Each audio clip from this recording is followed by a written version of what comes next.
Le damos la bienvenida a Salud de Ahora. En el programa de esta semana conocemos los grupos de afrontamiento de la ansiedad del Distrito Sanitario Málaga-Valle del Guadalhorce, que también nos presentará en la píldora saludable la importancia de participar en los cribados de salud sexual. En Innovación y Salud sabremos cómo funcionan los genes gracias a la ECAI de Genómica. El personaje de la semana es el responsable del proyecto BRESAIS de urología, el doctor Bernardo Herrera. Bernardo Herrera es el jefe de servicio de urología del Hospital Virgen de la Victoria y un gran investigador en el campo que nos trae hoy aquí a Salud Ahora. Le damos la bienvenida, le damos las gracias por acompañarnos aquí y bueno, pues vamos a hablar de esta especialidad que usted lidera en uno de los hospitales más importantes de la provincia de Málaga y bueno, donde cuenta con un gran equipo y además equipamiento tecnológico muy potente. Cuéntenos, bienvenido. Muchas gracias, Marina. Es un placer para mí estar aquí esta tarde con vosotros. Bueno, pues sí, yo soy responsable de la unidad de urología del Hospital Virgen de la Victoria y responsable también del grupo de investigación translacional en oncología geniturinaria en el Instituto de Investigación Biomédica de Málaga. Y bueno, efectivamente la urología es una especialidad médico-quirúrgica que se ocupa de lo que es el tratamiento de las patologías geniturinarias, tanto en el hombre como en la mujer, así como del aparato genital y reproductor masculino. Generalmente, pues nosotros estamos divididos por áreas, pues área prostática, infecciones urinarias, patología litiásica, reconstructiva, funcional y suelo pélvico y también oncología urológica, porque pues 4 de los tumores que nosotros tratamos son tumores muy frecuentes, muy prevalentes y muy incidentes, ¿no? Como son el cáncer de próstata, de vejiga, el cáncer renal y el cáncer de testículo en el varón joven. Y bueno, nosotros somos una especialidad médico-quirúrgica que ofrecemos sobre todo una visión muy integradora, muy integral de todo el proceso que atendemos, porque acompañamos a los pacientes desde el momento diagnóstico hasta en el tratamiento local y también en los tratamientos sistémicos posteriores y prácticamente pues acompañamos a los pacientes a lo largo de toda su continuidad asistencial. Una especialidad médico-quirúrgica, no solo están en consulta, hacen ese seguimiento, el diagnóstico, sino que también ustedes bueno, pues intervienen en quirófano, pues bueno, en todas aquellas patologías o bueno, las que ha comentado, ¿no? Por ejemplo, el cáncer de próstata, de vejiga o incluso en asuntos renales.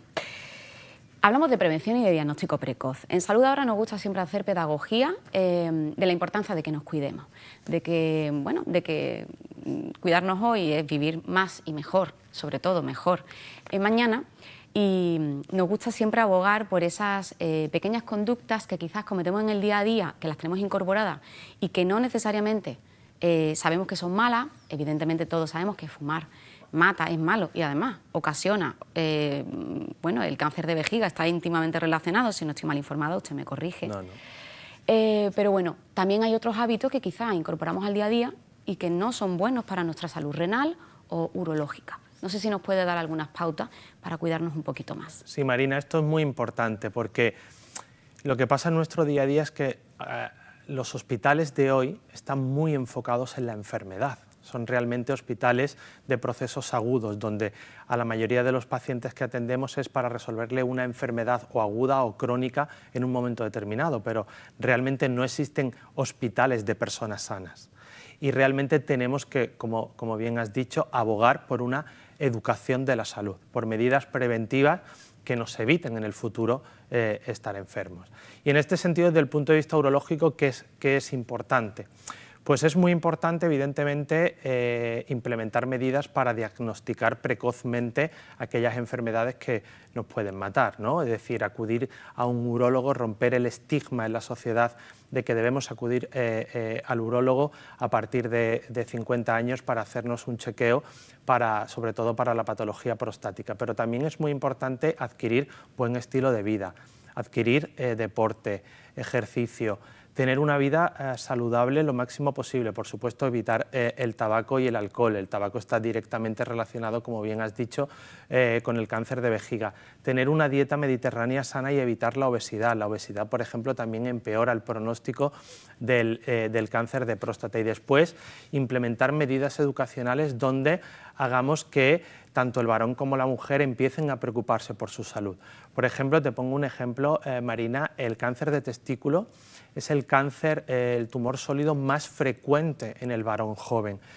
Pues destinar campañas para la autodetección, un poco tabú, ¿no? Un poco tabú, ¿verdad? Por la vergüenza quizá que pueda generar en los chicos jóvenes sobre todo, ¿no? Efectivamente, tenemos que romper ese tabú y generar programas educacionales. Por lo tanto, promocionar la salud del varón y también de la mujer, porque el urólogo no solamente atiende al varón, también atiende a la mujer.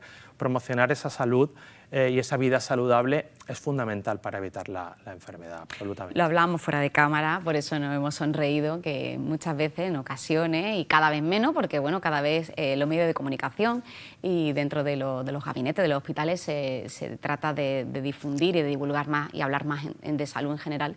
Y es que hasta no hace tanto tiempo las mujeres creían que el urólogo era una especialidad destinada a los hombres por aquello del cáncer de próstata y bueno, otros temas que ustedes puedan llevar, ¿no? Y nada más lejos de la realidad. El urólogo es el profesional que lleva el tracto urinario, bueno, y toda la salud renal también, y por tanto, evidentemente, pues las mujeres, pues también nos consta parte de todo ese sistema y tenemos que cuidárnoslo también. Es muy importante beber mucha agua, ¿verdad, doctor? Perfectamente, sí, sí, absolutamente. La mujer tiene patología genitourinaria y por lo tanto también tiene que cuidarse. Beber mucha agua es muy importante, por supuesto. Además, ahora que entra en el verano, por ejemplo, siempre sufrimos una mayor deshidratación. Hay que intentar beber 2,5 litros, 3 litros de agua. Es más frecuente, por ejemplo, la aparición de litiasis y cólicos nefríticos en los periodos de verano, donde hay una mayor deshidratación que en otros periodos. Por tanto, sí, todas estas medidas son muy importantes. Son muy importantes y muy a tener en cuenta. Hablando de cirugía, antes de meternos en el apartado de innovación y de investigación, en el que usted también, bueno, pues tiene muchísima tarea en IBIMA Plataforma Bionan como responsable del área. ¿Hacia dónde va la especialidad y qué se va a incorporar próximamente? Ya, bueno, ya los hospitales, los grandes hospitales, todos cuentan con un robot Da Vinci. Recordamos a los espectadores de Salud Ahora que es un robot en el que se abordan por parte de determinados servicios en centros sanitarios, también digestivo, también en ginecología, pero urología desde luego realiza grandes intervenciones y es un robot, su nombre así lo indica, porque hay una consola aparte en la que el urólogo, que tiene una gran destreza, habilidad y muchísima formación y horas de formación, ¿verdad?, detrás, realiza estas intervenciones. No sé si el futuro es que prácticamente todo en urología acabe interviniéndose en Da Vinci o incorporar otro tipo de herramientas o de robots similares a este del que ustedes disponen, por ejemplo, en el Hospital Virgen de la Victoria. Pues sí, Marina, y esto es una opinión personal, pero yo creo que la cirugía robótica ha llegado para quedarse. Efectivamente, yo siempre digo que la cirugía robótica nos ha hecho mejores cirujanos y realmente hemos conseguido demostrar, la comunidad, como bien has dicho, no solo urológica, ¿no?, sino toda la comunidad robótica quirúrgica, hemos conseguido demostrar que la cirugía robótica tiene beneficios para el paciente, tiene mejores resultados funcionales, tiene beneficios para evitar complicaciones, pero también tiene beneficios para el sistema sanitario porque reduce tiempos de espera, reduce estancias medias y al final todo esto da una mejor sostenibilidad y abarata el entorno. ¿Qué es lo próximo? Yo te diría que lo próximo sí que es, en mi opinión, reconvertir todo en cirugía robótica, entendiendo la cirugía robótica como un ecosistema de cirugía robótica. Me explico. Yo creo que el quirófano del futuro va a ser muy diferente al quirófano de hoy. El profesional quirúrgico va a estar, pero va a estar, como bien has dicho, utilizando estas plataformas tecnológicas, y en esas plataformas tecnológicas no solamente van a estar integradas lo que es el área robótica quirúrgica, sino van a estar integradas también plataformas de realidad virtual, plataformas de formación de realidad inmersiva, es decir, que haya una persona en otro entorno que pueda introducirse en el quirófano y aprender, plataformas de inteligencia artificial donde ya nos permiten reconstruir tridimensionalmente lo que vamos a operar y por tanto podemos planificar mucho mejor nuestras cirugías. Es decir, yo creo que si somos capaces de integrar de manera inteligente y sostenible esta tecnología en el quirófano, vamos a hacernos muchos mejores cirujanos. Entiendo que para un cirujano de su experiencia, pero también con su juventud y tanto tiempo por delante, entiendo que se abre un panorama absolutamente apasionante, ¿no? Todo lo que comenta, porque es verdad que la cirugía robótica ya lleva unos cuantos años, pero cada vez tiene más aplicación, cada vez hay más profesionales formados y bueno, esto que ha comentado, todo lo que ha comentado, esta parte virtual, la inteligencia artificial, son áreas que se están comenzando a integrar y que en algunos sitios ya están más que de sobra integradas. Y es verdad que no es el futuro, es el presente, la inteligencia artificial y todo lo que eso conlleva. Y entiendo que, bueno, que ver el panorama futuro, seguramente no tan a largo futuro como podamos pensar, es bueno, muy alentador, ¿no? Y Sí. esperanzador de cara a determinadas intervenciones que a lo mejor hoy en día no se hacen o se hacen bajo una presión y un número de horas a lo mejor impresionante o con un peor pronóstico por la dificultad que conlleva esa cirugía. Sí, absolutamente. Es decir, yo creo que vivimos ahora mismo en un momento absolutamente de innovación y disrupción. Es decir, yo, gracias por lo de la juventud, pero ya hice la residencia hace unos cuantos años, pero yo empecé a formarme en un servicio que hacía cirugía abierta, empezaba y adquirió mucha experiencia con cirugía laparoscópica, posteriormente incorporó la cirugía robótica, pero realmente es lo que dices, ahora hay una disrupción en el conocimiento y una celeridad en la integración del conocimiento que vamos a vivir en los próximos años, una etapa absolutamente apasionante desde el punto de vista médico. ¿Sí? No nos podemos quedar a un lado porque nos perdemos todo lo que está pasando en general en el mundo, pero evidentemente en la ciencia y en la medicina. Absolutamente. De igual modo. Hablamos de investigación. Como bien hemos comentado al principio, es el responsable del área de investigaciones de genitourinarias de IBIMA Plataforma Bionam, que bueno, no deja de ser el Instituto Biomédico de Investigación de Málaga, en el que se integran los centros sanitarios de la provincia, además de la Universidad de Málaga y bueno.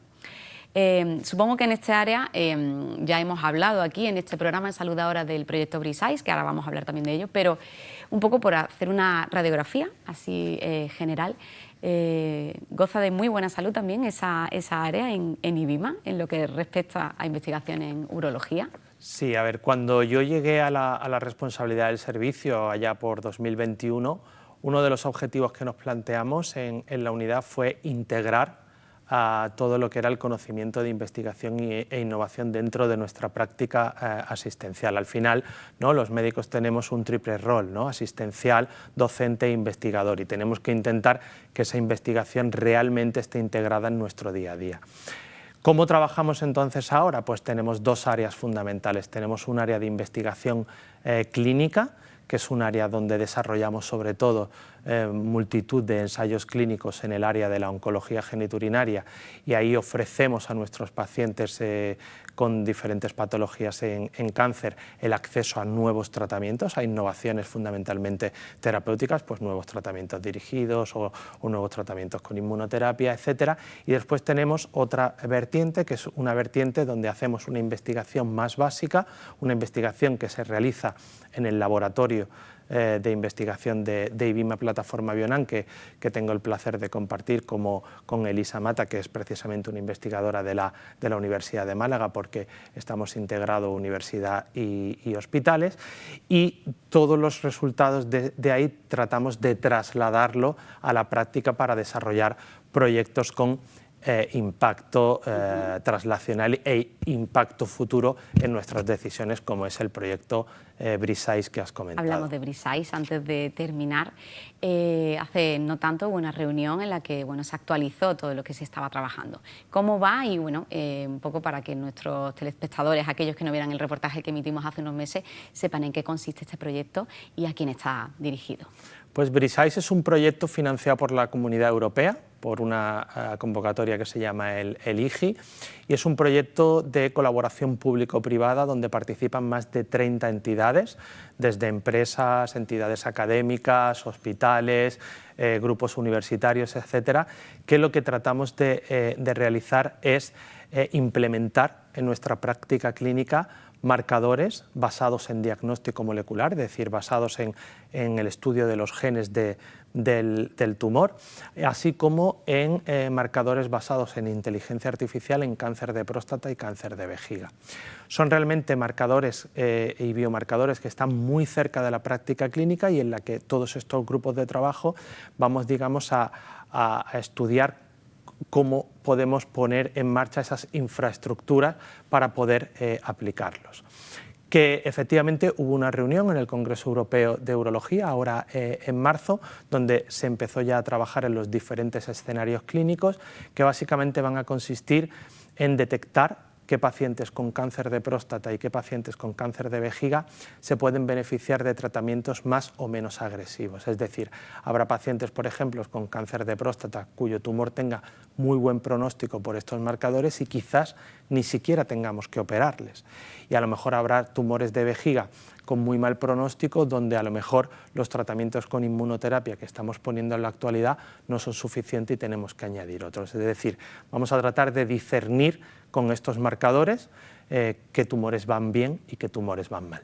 El futuro de la especialidad, en cierto modo, porque la investigación es el primer paso de todo, y todo lo que estamos viendo y todo lo que hemos hablado, antes ha tenido un equipo que de una manera o de otra ha trabajado para poner los puntos sobre las IES y saber qué se puede hacer, cuándo y cómo y a qué tipo de pacientes.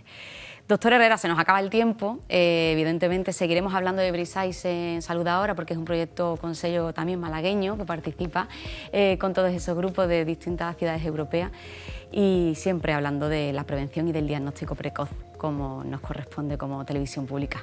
Muchísimas gracias por habernos acompañado. Muchas gracias a vosotros. Y hasta la próxima. Hasta la próxima, muchas gracias.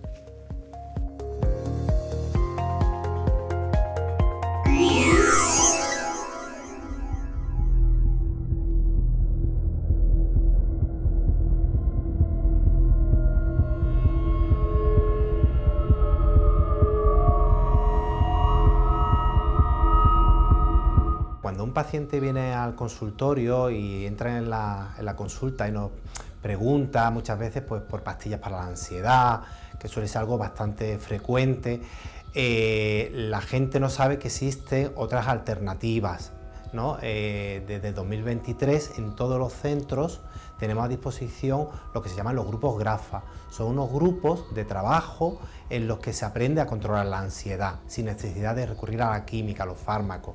España es el primer país en consumir benzodiazepinas, es decir, pastillas para los nervios, para la ansiedad, en toda Europa. Y bueno, pues hay desde hace ya años políticas sanitarias dirigidas a reducir ese consumo de medicación. Claro, quitamos la medicación, pero algo hay que dar, es decir, vivimos en un mundo con mucho estrés, con mucha ansiedad, todo el mundo tiene prisas, todo el mundo quiere el éxito, todo el mundo... Y eso hay gente que lo lleva bien y otras personas no. ¿Por qué? Porque hay personas que no tienen recursos para enfrentar esa ansiedad. Tenemos unas escalas validadas que les solemos pasar a los pacientes para ver de forma más exacta en qué circunstancias están. Si las escalas nos aportan que las circunstancias en las que está viviendo esa persona se puede beneficiar de un grupo GRAFA, bueno, pues en el SAN, el Servicio Andaluz de Salud, desde el 2023, tienen a su disposición en los centros de salud una forma de enfrentar esa ansiedad sin recurrir a fármacos. Se incluyen pacientes con un nivel de ansiedad de leve a moderado y que no se comprometa en su vida diaria, sus actividades. También tienen que tener una patología de ansiedad o depresión y que tengan capacidad de trabajar en grupo, porque se les enseñan una serie de habilidades que después tienen que trabajarlas. Cuando las personas llegan el primer día al grupo, llegan muy tímidas y muy retraídas. Entonces yo lo primero que intento es hacer que formar el grupo y que tengan mucha cohesión entre ellos y mucha unión. En el momento que cogen respeto y confianza, en el grupo se empieza a generar un clima de confianza y es más fácil que la gente esté más relajada. Aquí no estamos hablando de personas con enfermedades mentales, no estamos hablando de gente que tenga un duelo patológico, estamos hablando de personas normales, como tú, como yo, que pues te están pasando una mala racha por circunstancias personales, circunstancias vitales, porque no controlan algo y a pesar de eso quieren una ayuda. Vale. Esa ayuda la podemos tener con personal preparado que durante una serie de sesiones semanales los ayudan a ir descubriendo cuáles son las causas que tienen, por qué están ansiosas, por qué no duermen bien, por qué tienen, es decir, descubrir las causas y luego utilizar técnicas de relajación, otras técnicas que les van a ayudar a un afrontamiento eficaz de esa situación que están viviendo y a no necesitar ningún otro recurso y además aprenderlo para que en otras ocasiones que les pase tengan en sí ya esa arma para luchar contra la ansiedad. Les explicamos qué está pasando con su sistema nervioso, qué está pasando con sus hormonas, por qué se ponen tan acelerados. Entonces ellos en las primeras sesiones tienen que saber, primero tienen que conocer el proceso que están pasando. Ya en la primera sesión damos una técnica de relajación que es la respiración diafragmática. Empezamos a aprender a relajarnos. En las siguientes sesiones vamos viendo un poco los motivos, el por qué. Buscamos las fuentes de ansiedad. ¿Qué ha pasado? ¿Hay alguna huella en el pasado que nos ha dejado marca y nos está haciendo pasar mal los ratos? Hemos tenido un conflicto familiar, hemos tenido una ruptura de pareja, hemos tenido una crisis económica. ¿Qué está pasando? Buscamos el por qué nos sentimos así. También buscamos en el futuro. Casi siempre hay miedo al futuro, un futuro incierto. ¿Qué es lo que está pasando? ¿Qué me pasará? ¿Qué será de mí? ¿Conseguiré todas mis metas? Entonces, una de las cosas que nosotros recomendamos siempre es marcarnos objetivos muy cortitos para poder conseguir unas metas fácilmente y que cada meta sea un premio. Aquí hay un feedback con el profesional que deriva el paciente al grupo. Cuando acaba el grupo le damos feedback a ese profesional, que normalmente es médico, para que sepa cómo ha ido el paciente, mediante unas escalas que se le pasan y ahí se ve en esa escala si ha habido un aumento o disminución del nivel de ansiedad. Si ha habido una disminución, pues muy bien, porque para eso son este tipo de talleres, porque son medidas de baja intensidad, se le llaman. Y si la ansiedad continúa igual o mayor, ya el médico se planteará si derivarlo a un recurso más especializado o tratarlo en consulta con otro tipo de terapia. Me ha dado herramientas, ¿no?, para ser consciente de pues, que no estoy conectada muchas veces con el día a día ni con el presente, sino que siempre voy a la carrera intentando pensar o que todo sea perfecto y pensar qué tengo que hacer ahora, qué me falta. Siempre las preocupaciones rondando en la cabeza. Y al final ahí nos enseñan herramientas para tranquilizarte en esas situaciones de estrés y conectar con el presente. Sentir pues eso, disfrutar del momento y para mí también ha sido muy importante la parte de las compañeras, el darte cuenta que hay otras personas que están en una situación similar a la tuya y que lo exteriorices y no sé, que al final éramos personas muy diferentes, pero todas estábamos igual. Entonces eso pues bueno, tener esa compañía y ese apoyo y esa empatía pues ayuda bastante. Recomendaría que la gente fuese al grupo porque al final es el primer paso, ¿no?, para un cambio y para mejorar y para sentirte mejor. Y pues bueno, creo que todo el mundo tendría que experimentar esa calma y esa paz.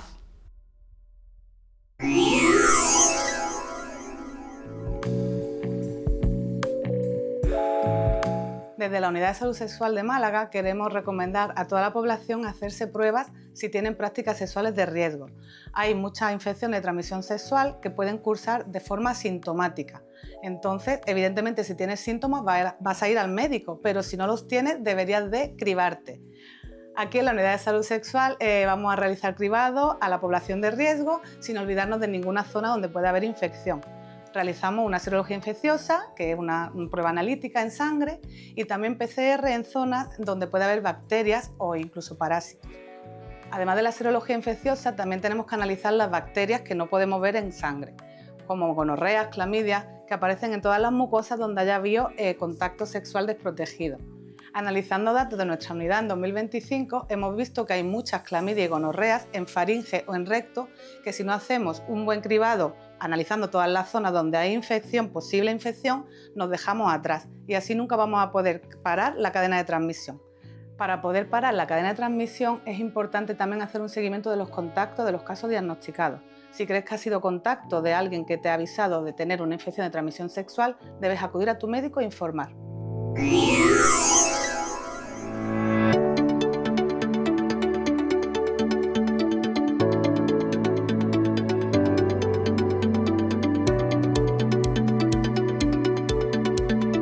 Comprender y descifrar los genes se ha convertido en uno de los grandes desafíos científicos de nuestro tiempo. El estudio del material genético permite conocer cómo funciona el organismo, identificar el origen de numerosas enfermedades y desarrollar tratamientos cada vez más precisos y personalizados. Los genes son la parte fundamental de la vida en general. Los genes son piezas que tienen los seres vivos que contienen toda la información necesaria para que una célula funcione. Un gen, digamos que sería como un párrafo de texto que explica lo que tiene que hacer una parte de la célula. Ese texto luego se transforma en herramientas que utiliza la célula para funcionar.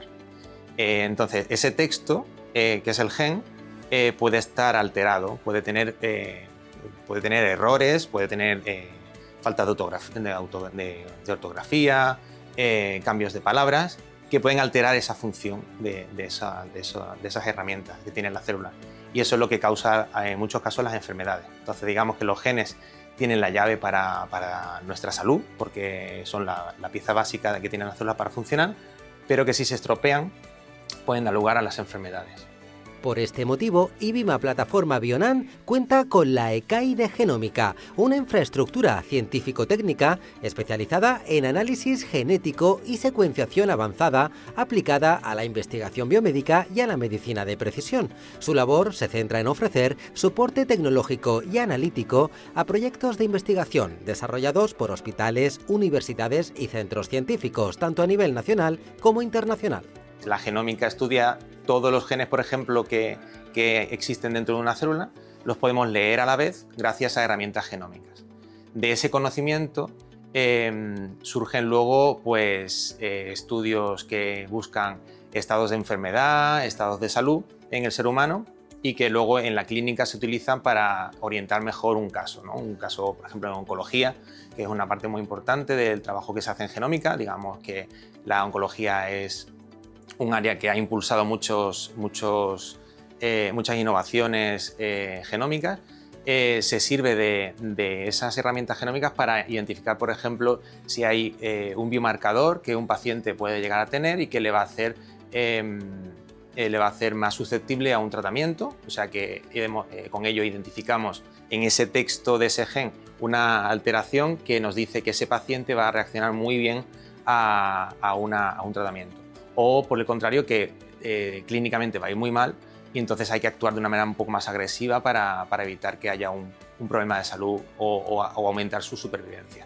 Entonces digamos que la genómica engloba todas esas técnicas y todos esos análisis informáticos que buscan esa información en nuestras muestras, en las muestras de pacientes, de estudios in vitro.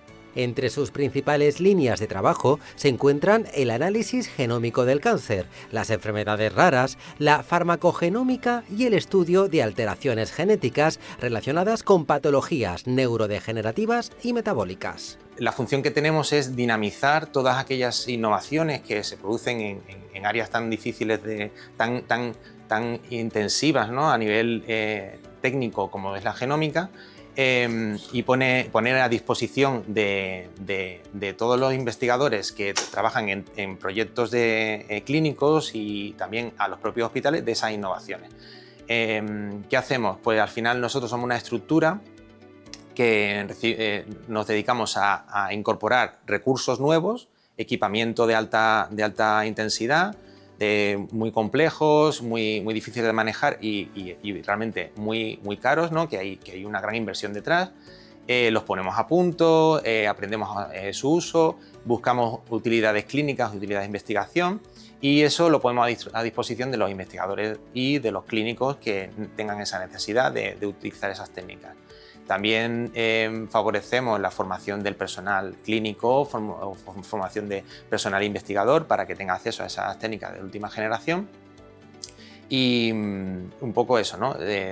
Dar esos recursos que por otro lado no tendrían los propios investigadores para aplicar esas técnicas nuevas a sus proyectos, nosotros les aportamos esa solución. La ECAI de Genómica de IBIMA Plataforma Bionan participa en iniciativas científicas nacionales e internacionales orientadas a mejorar el conocimiento sobre enfermedades complejas y favorecer la transferencia de la investigación a la práctica clínica. Y es que más allá del ámbito científico, conocer el funcionamiento de los genes supone avanzar en la comprensión de la salud humana y en la capacidad de ofrecer respuestas más eficaces a enfermedades complejas.